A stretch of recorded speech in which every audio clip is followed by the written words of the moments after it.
क्या आप जानते हैं कि भगवान शिव आखिर काशी क्यों आए और उसके बाद उन्होंने कभी भी काशी को क्यों नहीं छोड़ा?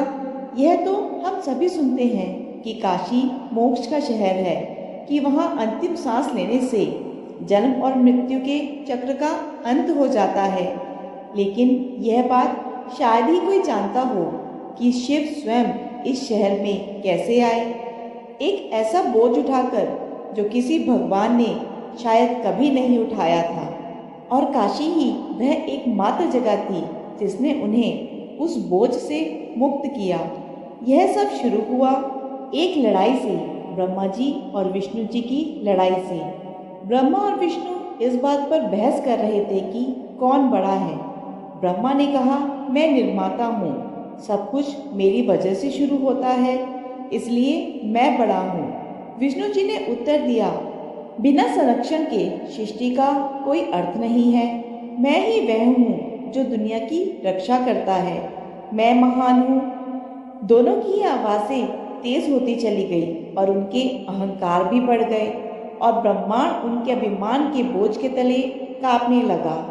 उनके इस अभिमान को तोड़ने के लिए स्वयं भगवान शिव को हस्तक्षेप करना पड़ा। भगवान शिव एक विशाल अग्निस्तंभ के रूप में प्रकट हुए, एक ज्योतिर्लिंग जिसका न आदि था न अंत था। यह आकाश से ऊपर और सबसे गहरी दुनिया में नीचे तक चला गया। शिव ने भगवान विष्णु और ब्रह्मा जी से कहा, अगर तुम जानना चाहते हो कि सर्वोच्च कौन है तो जाओ, जाके मेरा शीश और तल खोजो। जो यह खोज लेगा वही सर्वोच्च होगा।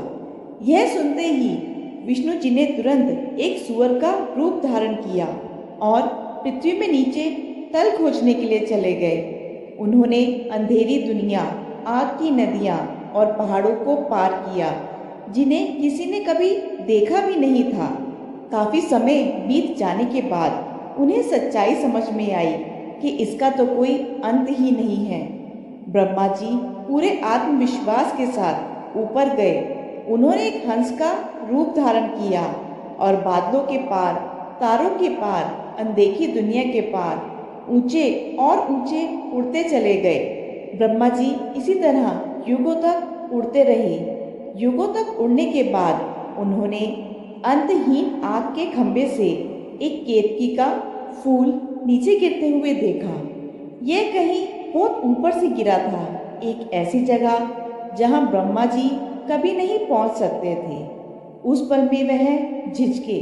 उन्होंने सोचा, अगर मैं मान लूं कि मैं नहीं पहुंच सका तो क्या दुनिया फिर भी मेरी पूजा करेगी? ब्रह्मा जी ने सोचा, अगर मैं यह स्वीकार करता हूँ कि मैं शीश पर नहीं पहुँच सका तो क्या दुनिया तब भी मेरी पूजा करेगी? इसलिए उन्होंने फूल को उसके लिए झूठ बोलने के लिए मना लिया। उन्होंने फूल से कहा कि तुम यह कह देना कि तुमने मुझे शीश पर पहुँचते हुए देखा है। अब ब्रह्मा जी ने यह घोषणा कर दी कि मैंने उस स्तंभ का शीश देखा है और यह फूल मेरा गवाह है। शिव जी ने स्वयं उस केतकी के फूल से पूछा, क्या यह सत्य है? ब्रह्मा जी ने मेरा शीश देखा है। केतकी का फूल शिव जी के रौद्र रूप को देखकर घबरा गया और उसने कह दिया कि ब्रह्मा जी ने उसे झूठ बोलने के लिए कहा था कि मैंने आपका शीश देखा है, ऐसा मैं आपसे कह दूं। यह सुनकर शिव जी का क्रोध एक तूफान की तरह उमड़ पड़ा। इस झूठ ने सृष्टि के क्रम को बिगाड़ दिया। शिव जी ने सीधे ब्रह्मा जी पर प्रहार नहीं किया। उनके रौद्र रूप से एक नया रूप प्रकट हुआ, भयंकर, काला, समय की शक्ति से प्रज्वलित। यह काल भैरव थे जो शिव के क्रोध से पैदा हुए थे।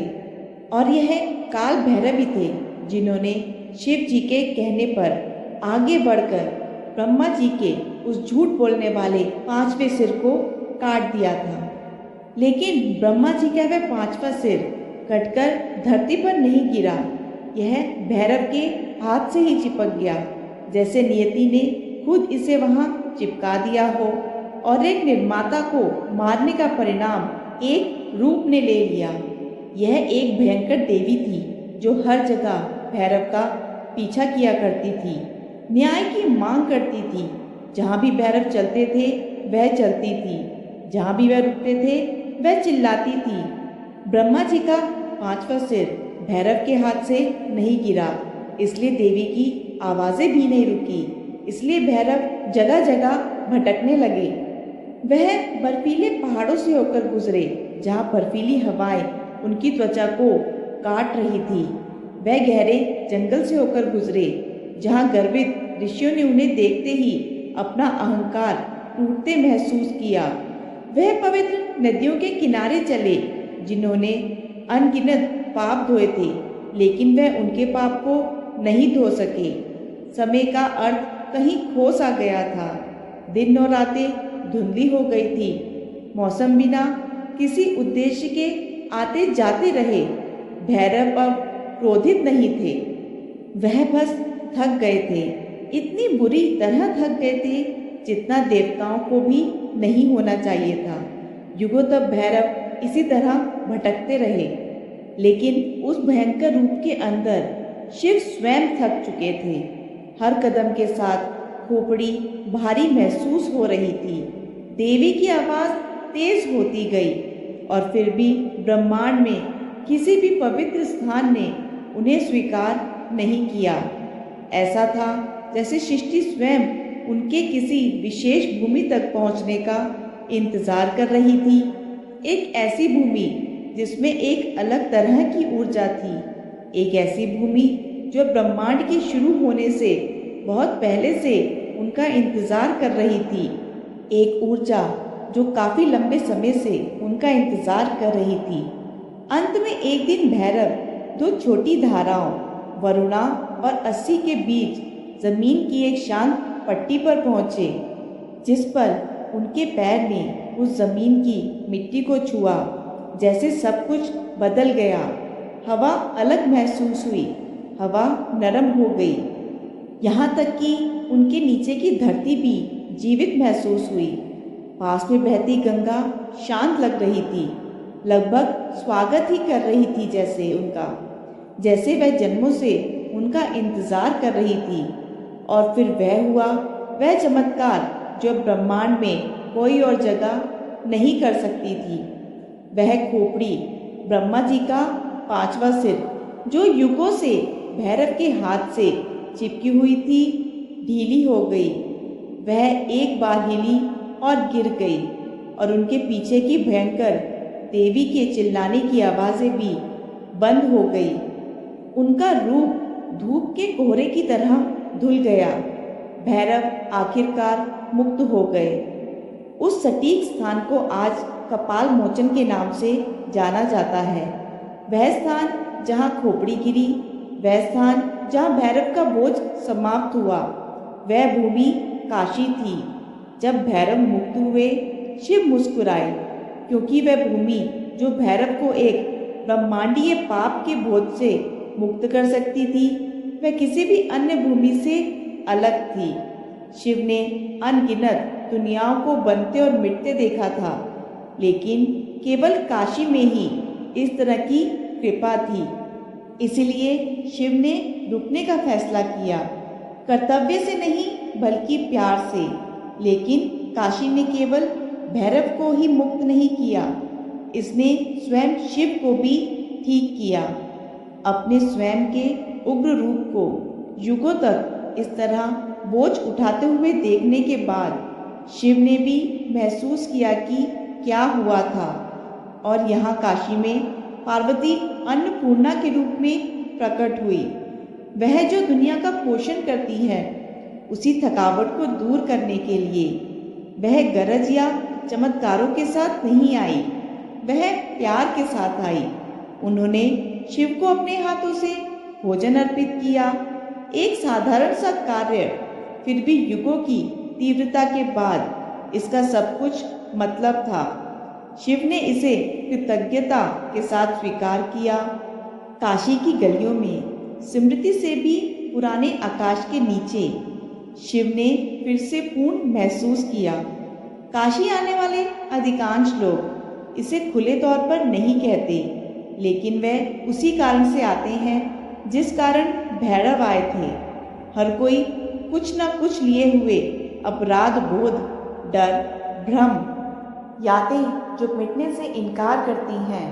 और जब आप काशी में प्रवेश करते हैं तो ऐसा महसूस होता है जैसे शहर पहले से ही आपकी कहानी जानता हो। घाट, गंगा, घंटियाँ, सब कुछ फुसफुसाता है। आपको अब और भागने की ज़रूरत नहीं है। जैसे भैरव ने काशी में पहुंचकर भटकना बंद कर दिया, वैसे ही आपके अंदर भी कुछ आखिरकार यहाँ धीमा हो जाता है। जब शिव यहाँ विश्वनाथ के रूप में रहे, इस प्राचीन शहर में रहने वाले ब्रह्मांड के भगवान, काशी एक जगह न होकर उससे कई अधिक बन गई। यह शरण बन गई, एक बाधा बन गई। शिव के यहाँ विश्वनाथ के रूप में ठहरने के बाद भैरव भी वहीं रहे, एक घुमक्कड़ के रूप में नहीं, बल्कि इस पवित्र भूमि के मौन संरक्षक के रूप में। और काशी के वादे की गहराई मणिकर्णिका में सबसे अधिक महसूस होती है, जहाँ यह माना जाता है कि जीवन के अंतिम क्षण में स्वयं शिव तारक मंत्र फुसफुसाते हैं, आत्मा को उसके द्वारा उठाए गए हर बोझ से मुक्त करते हैं। जिस शहर ने उनके बोझ को मुक्त किया, वही जगह है जहाँ वह दूसरों को मुक्त करते हैं। इसलिए लाखों लोग काशी की यात्रा करते हैं। कुछ आंसुओं के साथ आते हैं, कुछ आशा के साथ आते हैं, कुछ ऐसे सवालों के साथ आते हैं जिन्हें वे शब्दों में बयां नहीं कर सकते। लेकिन गहराई से हर कोई एक ही चीज़ की तलाश में है, अपनी आंतरिक भटकन का अंत। एक तरह से हम सभी इस कहानी में शिव की तरह हैं, अदृश्य वजन को ढो रहे हैं, एक ऐसी जगह की तलाश कर रहे हैं जहां वह अंत में उन्हें गिरा सके।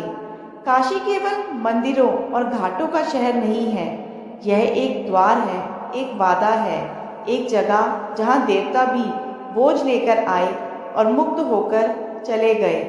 यह वह जगह है जहां भैरव का बोझ समाप्त हुआ, वह जगह जहां शिव स्वस्थ हुए, वह जगह जहां शांति संभव हो सकी, और वह जगह जिसे उन्होंने हमेशा के लिए रहने के लिए चुना। अगर इस कहानी ने आपको छुआ है तो इसे किसी ऐसे व्यक्ति के साथ साझा करें जो अपना बोझ उठा रहा है। यदि इस वीडियो से आपको आनंद मिला हो तो वीडियो को लाइक करके कमेंट बॉक्स में ओम नमः शिवाय ज़रूर लिखिएगा और चैनल को सब्सक्राइब करना ना भूलिएगा। धन्यवाद।